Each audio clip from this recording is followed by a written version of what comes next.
Hello there everyone, and welcome back to Void War Studios. And as promised, I said when we hit 50 subs I would do a little poll. And by 80% the winner was Black Templars. And not gonna lie, I'm pretty happy with this result, if I'm honest. Because I now get to chat about one of my favourite chapters, and definitely my longest running army collection. So, Black Templars. The religious crusaders who go across the galaxy, basically giving the middle finger to anyone who tries to stop them and crashing into everything and anything that decides to stand in their way. But these aren't just religious nutcases. There is a bit more complexity to them than what may first be, well, apparent. Because whilst the Black Templars are a successor chapter of the Imperial Fists, there's not a lot left that links the two. They do, of course, have a shared Primarch, a shared ancestry and history. They can trace their lineage back to the Great Crusade, but the Black Templars themselves as a chapter are now so different in how they not only view the galaxy, but also how they act, how they fight, how they conduct themselves, compared to their parent chapter, that they're not really that similar anymore. I mean, I'll be honest with you, the main things that make you go, yes, this is a Son of Dawn, is their incredible stubbornness and their ability to shoulder huge burdens that perhaps some other chapters would struggle to do. That, and whilst Black Templars are religious nutters, they're also not beyond using sensible battlefield tactics and, conducting strategies. There's no point being a superpowered religious crusader if you don't have the brain power to match it. And after all, the best way to crack open a heretical can of worms is by getting the appropriate can opener, and the Black Templars are more than prepared to use the correct can opener, even if their preference is for close-ranged combat. So how does a successor chapter become so different from its parent, especially when it has such a close link to a founding Space Marine Legion? Well, to find the answer to that, we not only have to look way back into the Great Crusade, but also to a particular character who very much defines the Black Templars. Sigismund, first captain of the Templar Order from the Imperial Fists. Born on Terra and raised in the Legionaries Astartes, from the beginning of the Great Crusade, he ascended through the ranks pretty damn quickly. Mostly because of the simple fact that he was a prolific swordsman, with an ability and lethality that very nearly matched the Primarchs. And yeah, when you've got a guy who's an Astartes who's nearly as good as a Primarch when it came to one-on-one combat, that is someone to take special note of. And it wasn't just the fact that he was a bit of a decent and talented fighter, he also was a sound strategist and good tactician, making him an amazing all-round leader. And for this reason, it's no wonder he very quickly went up the ranks, even to the top spot of first captain. And to get to that spot, the Templar Order have an initiation of sorts. To become first captain, you have to beat everyone else. And that's exactly what he managed to do, including a dreadnought.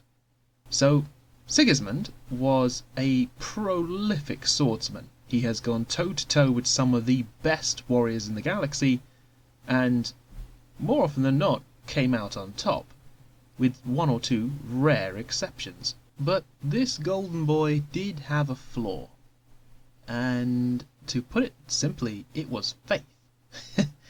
To explain, Sigismund, during the early stages of the heresy, came into contact with an individual known as Euphrates, the first saint of the Imperium, recognized by the Imperial Creed.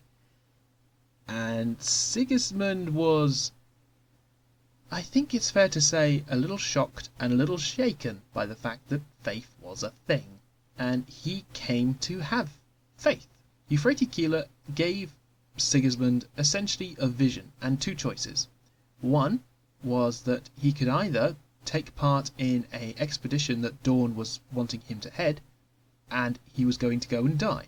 Or he could choose not to, and then he would be remembered forever. But he would also die far away from the Imperium. Yeah, so Sigismund, being a little bit on the headstrong side, decided to heed Euphrates Keeler's warning and asked Dorn to send someone else in his place. And Dorn, who at the time had no reason to distrust his first captain, simply thought that Sigismund had a reason for it, and so didn't send him, didn't make him go. And this decision weighed heavily on Sigismund. He realized that he had chosen a decision that was about his own self-aggrandizement and self-importance over the duty of us Nestartes. Eventually, when Sigismund did tell Dorn the reason why he chose not to go, Dorn was furious. He was absolutely livid with Sigismund's choice. And it was only the fact that Sigismund was his first captain, plus Sigismund's record was so spotless, in addition to the fact that Sigismund offered Dorn his sword to run him through with for insubordination, Dorn spared him and kept him as his first captain, although made it very clear that he was not happy with him and effectively disowned him as one of his sons.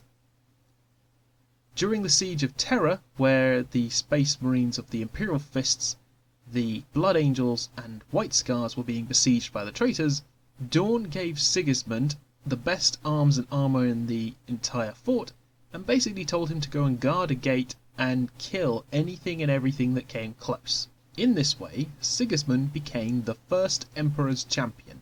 His armour was painted black, only keeping Sigismund's own personal heredity of the white and black cross, and giving him a prolifically large and beautiful sword known only as the Black Sword. Sigismund was initially hesitant about all this because he wanted to know why he wasn't in the colours of his legion, and was informed by the Imperial Fist Reclusiarch at the time that this was Dorn's decision, that Sigismund was being singled out as the Emperor's personal champion, and because of this he was not committing any faux pas.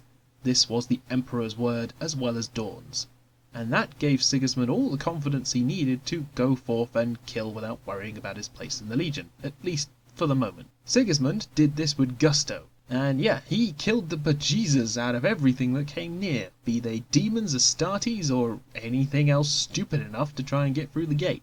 Only Sanguinius's murder rampage was more prolific than Sigismund's at this point. We don't know a whole lot about what Jagati Khan was doing besides causing blooming murder behind the enemy lines, but that's a different story.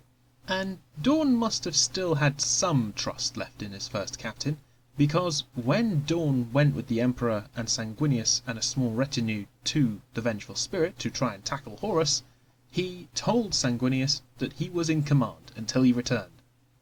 So there must have been some trust left in Dorn for Sigismund, and Sigismund recognised this, and only kept fighting the traitors to the best of his ability until the unfortunate mortal wounding of the Emperor. After this, Dorn, along with his Imperial Fists, and Sigismund, went forth into the galaxy and just kicked lots and lots of butt, trying to cause the traitors to regret the decision for the rest of their lives.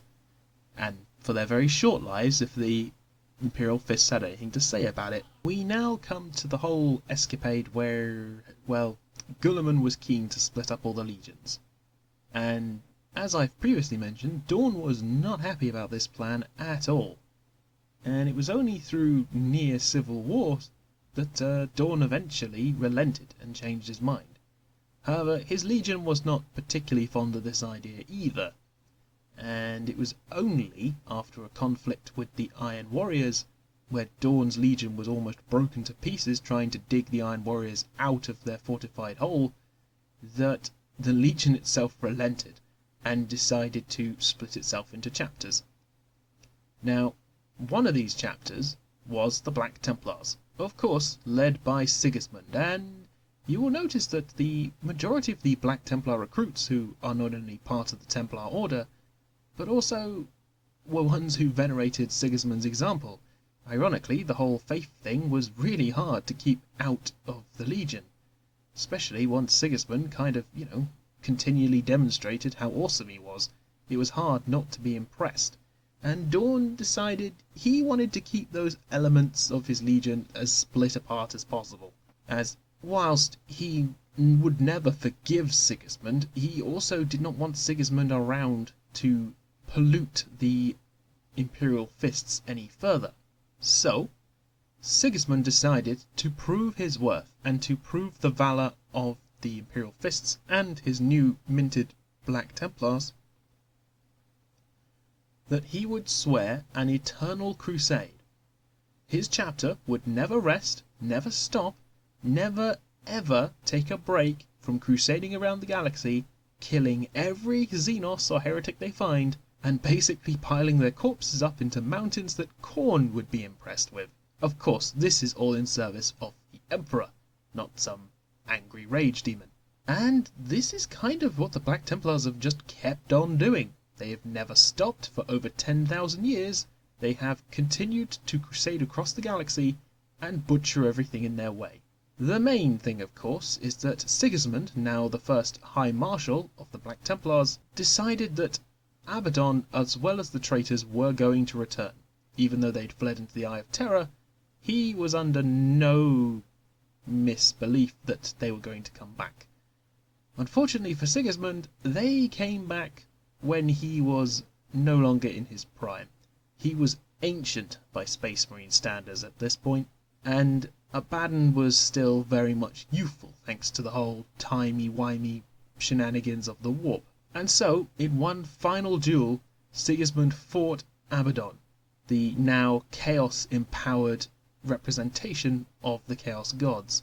And, well, he lost.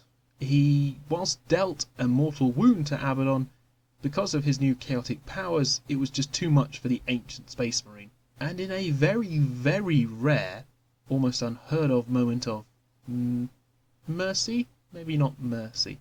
Perhaps respect. Abaddon respected Sigismund, and because of this, he allowed the Black Templars to not only take Sigismund's body back to the Imperium, but he also allowed the ship that Sigismund was on to leave as well. A very rare moment of respect for an enemy, although this was the beginning now of the Black Crusades by the traitor legions, and Sigismund's death was the warning to the Imperium that the Chaos Space Marines were back and meant business. However, if you thought that losing their first and arguably greatest High Marshal would put a dint in the Black Templars' crusading ways, you clearly haven't been listening to anything I've been saying. The Black Templars basically crusaded even more fervently, and once their new High Marshal was appointed, they just went back to kicking as much backside as possible. Even more angrily. Because the Black Templars don't understand the concept of giving up. It's just not in their nature. And it's one of the things that definitely links them to the Imperial Fists. So, I've told you the story of Sigismund, and arguably Sigismund very much represents the Black Templars. They follow in his example. The Black Templars have a preference for close quarters combat, they love the sword and blade work, and they are 110% behind their worship of the Emperor. The Black Templars have a couple unique things about them as well, beyond their religious disposition and an interesting history. They, of course, paint their armour black and white to match Sigismund in honour of his glorious record, but in addition to this, they also chain their weapons to their wrists. This was a tradition that Sigismund picked up from the World Eaters, the rather more angry barbaric bunch. But Sigismund, during the days of the Great Crusade, struck up a friendship with Khan, who became known later on as Khan the Betrayer. Again, that's a whole other story. But basically, they became so close that they were calling each other Oath Brothers, and Khan was the one who suggested that Sigismund copy his style and chain his weapon to his arm. Not only does this make it fantastic that you will never ever lose your weapon, but it was a symbol. The Black Templars take this chaining of their weapons to their arms as a religious rite. You chain your weapon to your arm because you will never ever lose it. You will always keep hitting whatever you're against with it, shooting whatever you're against with it, until it dies. Only when the battle is over do you unchain your weapons. So this becomes a more religious practice as opposed to just being a practical one. But of course, chaining your weapon to your arm does have its fantastic practical uses. And the Black Templars have a very different means of recruiting. As I said, they are a crusading chapter, which means that they don't stay still. Whilst most chapters are based around a fortress monastery on a single planet, or they may have multiple monasteries, which they recruit from, the Black Templars basically recruit from wherever they want, with one or two exceptions. What this effectively means is they travel around in fleets. Their headquarters of sorts is the Eternal Crusader, an enormous battle barge that basically has been around since the Great Crusade and has only been built upon to become even more of a fortress. It's not fair to say that it is their base of operations, even though it sort of is. It's more of a spiritual home. Because aboard the Eternal Crusader are the various artifacts, relics, and tokens of victory that the Black Templars keep in order to remember their history and also honour the past. Black Templars are split into multiple fleets, usually with one or two battle barges and various strike craft. So back to the recruiting aspect of all this. As I said, Black Templars basically take the recruits from wherever they want, with one or two exceptions. And these are normally when it's another Space Marine chapter's planet. If they have a fortress monastery on there already, then the Black Templars tend to, out of courtesy, leave it alone. Black Templars will establish their own monasteries on various planets, leaving one or two Space Marines behind, essentially to test the purity of the new recruits. At most a squad. The Black Templars don't like leaving men who could be on the front lines fighting, leaving them to, well, babysit new recruits. That's not the kind of thing they enjoy. But anyway, once a Black Templar crusading fleet gets close to the planet, any new neophytes that they feel are ready to take part in the Great Crusade are brought on board and given a Space Marine initiate to look after them.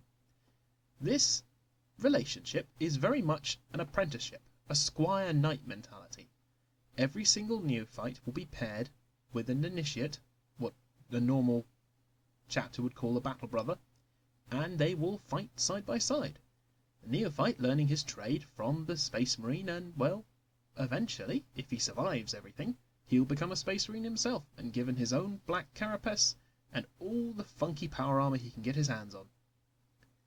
Usually these neophytes are armed with bolt pistols and knives, or chain swords. Some are armed with bolters, some are armed with shotguns, but on the whole their role is more or less the same. They are to get stuck in, along with their master, and do the best they can. And it's not just the fighting aspects that the Space Marine will teach his new squire in training. He'll also teach him the religious aspects, the historical aspects, and everything he'll need to know to survive amongst the galaxy, but also within the Black Templar chapter. And once he is deemed worthy, as I said, his master will say he is ready to take on the Black Carapace. And yeah, that's kind of how the recruiting process is different. The Primaris Marine thing kind of throws a slight monkey in the machine, as it were, but that's typically because they are, well, they're just a different beast altogether. They don't get put into what are called Crusader squads, which are the standard Black Templar squad, whilst almost every other chapter has a tactical squad, which is the standard thing, 10 Marines, usually a special weapon, normally a heavy weapon, and your sergeant has some kind of power weapon, if he's feeling fancy. The Crusader squads are very different. For one, as each Space Marine has a recruit next to him, these squads can easily get up to 20 members.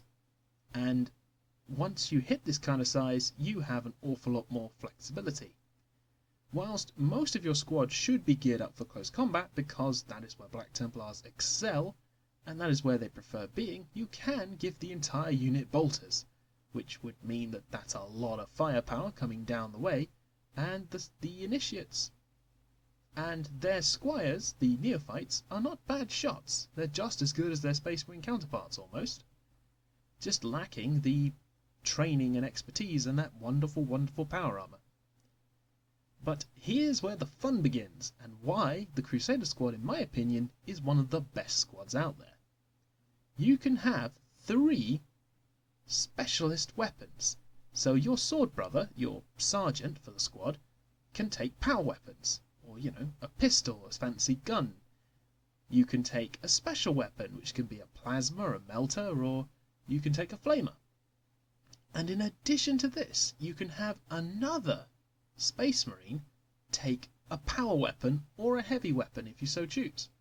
Personally, I've never taken a heavy weapon with a Crusader squad because I don't like them to stand back and shoot. That to me is not the point. A Crusader squad should make use of its numbers and get stuck into close combat as quickly as possible.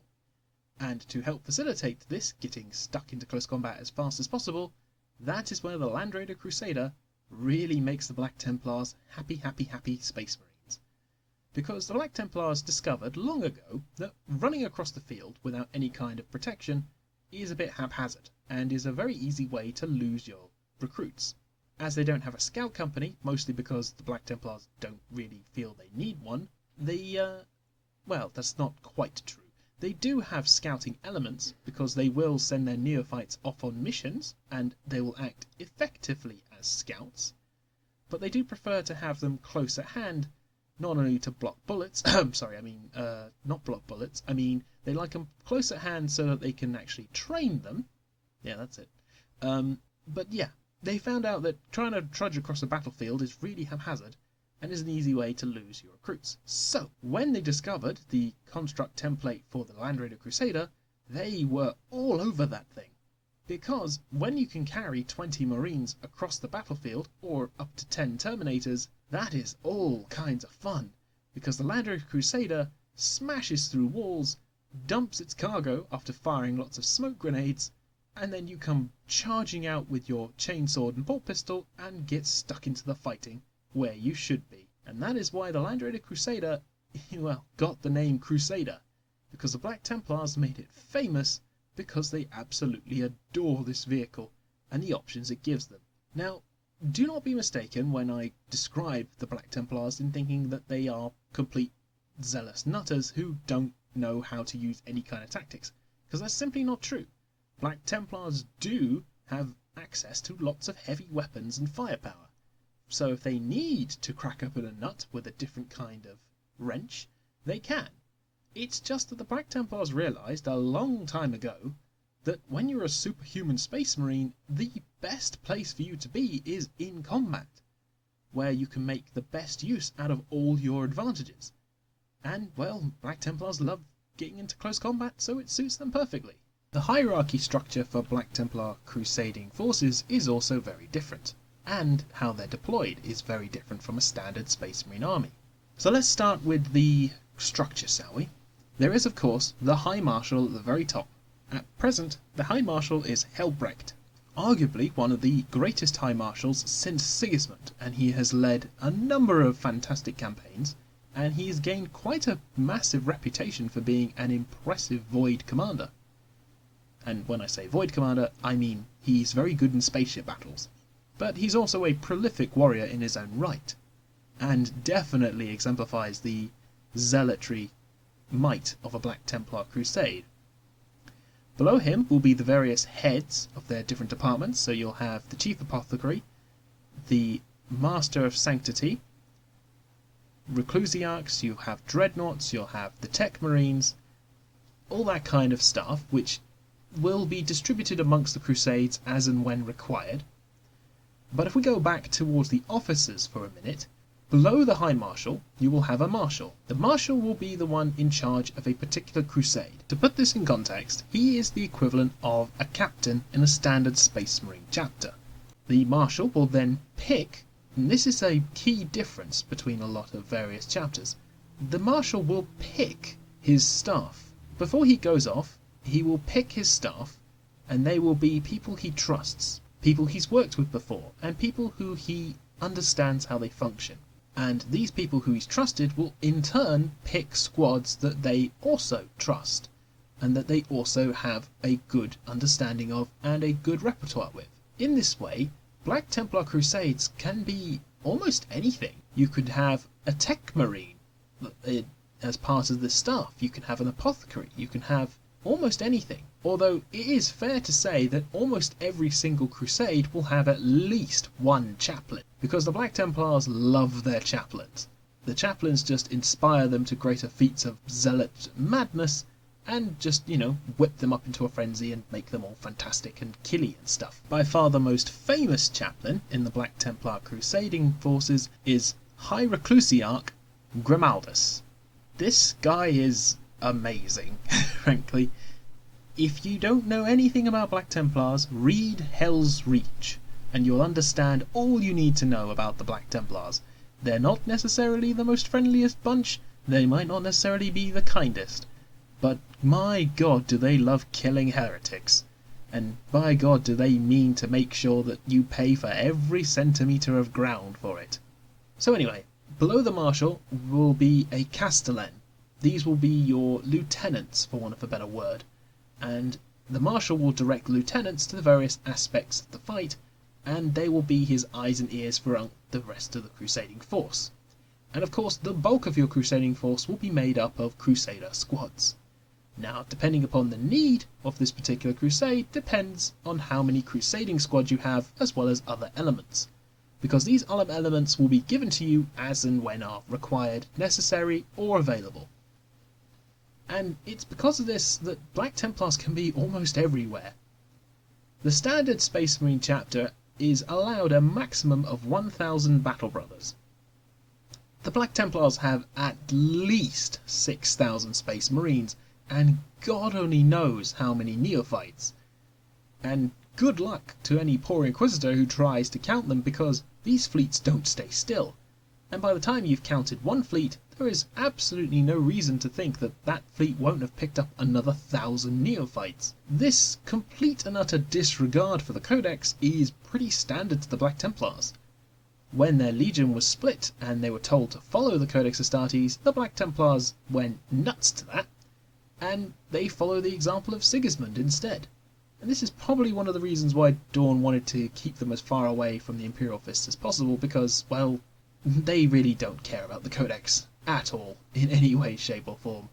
They acknowledge it for its occasional usefulness, but they just refuse to adopt it into their chapter. But anyway, back to the point. The Castellans will then have their sword brothers, who essentially are the lower tier officer class, your sergeants, and they will be involved in either squads made up of, typically speaking, Terminators or veteran companies, or they will be leading Crusader squads.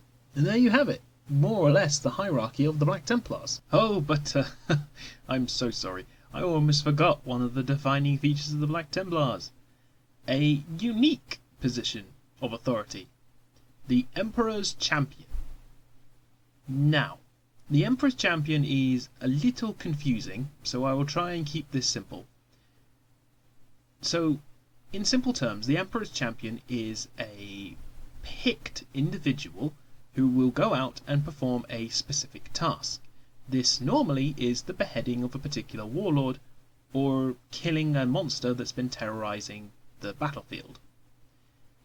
On the eve of battle, typically speaking, an initiate will receive a vision of the Emperor, and they will go towards one of their captains and ask to be given the Black Sword. Now, there are 12 Black Swords in existence. I'm not entirely sure if these are the same Black Swords that Sigismund used, but at least one of them might have been. Anyway, he is then given the Armour of Faith, the Black Sword, and he goes forth and wreaks holy murder. Of course, that is, so long as the chaplains, who will have tested him for his vision, make sure that he's, saying all the right things and has actually received a vision from the Emperor. And this position as Emperor's Champion is usually a very short position. Once this particular task is fulfilled, the Emperor's Champion will relieve themselves of their special arms and armour and go back to where they were inside the normal structure of the company. Whilst they are an Emperor's Champion, however, they are more or less autonomous. They will do whatever their Marshal has told them, but it is their solemn duty to enact the Emperor's will and kill the particular foe and kill the particular foe they believe needs real killing. It is this interesting juxtaposition, meaning that an Emperor's Champion can more or less go off on his own and do whatever he likes. However, he still has the chapter in mind, and the Emperor's Champion is a prolific swordsman 9 times out of 10. And yeah, the Emperor's Champion is a fantastic combatant, the black sword making him even capable of decapitating carnifexes with a single swing. Yeah, it's a pretty damn impressive sword. Not every crusade ends up having an Emperor's Champion. They are more sporadic, and they happen more or less when the Emperor deems an Emperor's Champion is required. But because we know there are 12 black swords and sets of armor, we can guess that there are at most 12 crusades going on at any one time. At least 12 crusades that have access to a black sword and an Emperor's Champion set of armor. So now I've covered all the Black Templars' leadership. And yeah, what are they doing in modern 40k? Well, they've actually been quite involved. They were part of the forces that helped evacuate Cadia along with the Ynnari Eldar and the Inquisitor Greyfax, and made the perilous trip towards Ultramar where they revived the Primarch Guilliman, and the Black Templars even escorted him back to Terra, or at least as many as them that survived the trip. Unfortunately, none of them actually made it to Terra, but there was a lot of killing and crusading on the way, so the Black Templars were probably pretty happy with that. And right now, the Black Templars are just doing what they've been doing the past 10,000 years, crusading across the galaxy and killing everything in their sight. Doesn't matter if the galaxy's been split in two now, that's still what they intend to do. And the Primaris question is the last thing I'll cover. The Black Templars have accepted Primaris Marines into their ranks. Primarily, this is because Guilliman and Helbrecht had a conversation, and because Helbrecht could see that these Primaris Marines had faith in the Emperor and could be shown the way through the Black Templars, he was willing to indoctrinate them into the ranks. But I personally am not a massive fan of Primaris Marines and the Black Templars, mostly because the Intercessor squads to me do not fulfill the same role that a Crusader squad can. It is my opinion that a Crusader squad not only can achieve more, but also is just a more effective fighting force. But this doesn't mean that I haven't made my own very small starting crusade. I've just decided to make it Primaris only, and just sort of see what happens.